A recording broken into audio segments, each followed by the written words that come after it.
Sa Day 8 ng impeachment trial ni Vice President Sara Duterte ngayong Martes, July 21, sumalang si NBI Director Melvin Matibag, ang huling testigo ng prosekusyon para sa Article 4 kung saan nakapaloob ang kasong grave threat at inciting to sedition.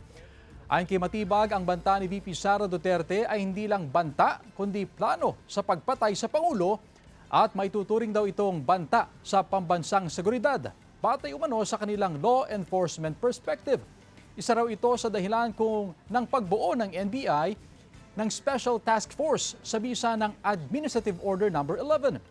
Ipinalabas din sa impeachment trial ang bahagi ng video kung saan sinabi ni Davao City Mayor Baste Duterte sa live broadcast ng Rage Coalition Rally ang pahayag na isang ulo lang ang kailangan namin, ang ulo ni Bongbong Marcos.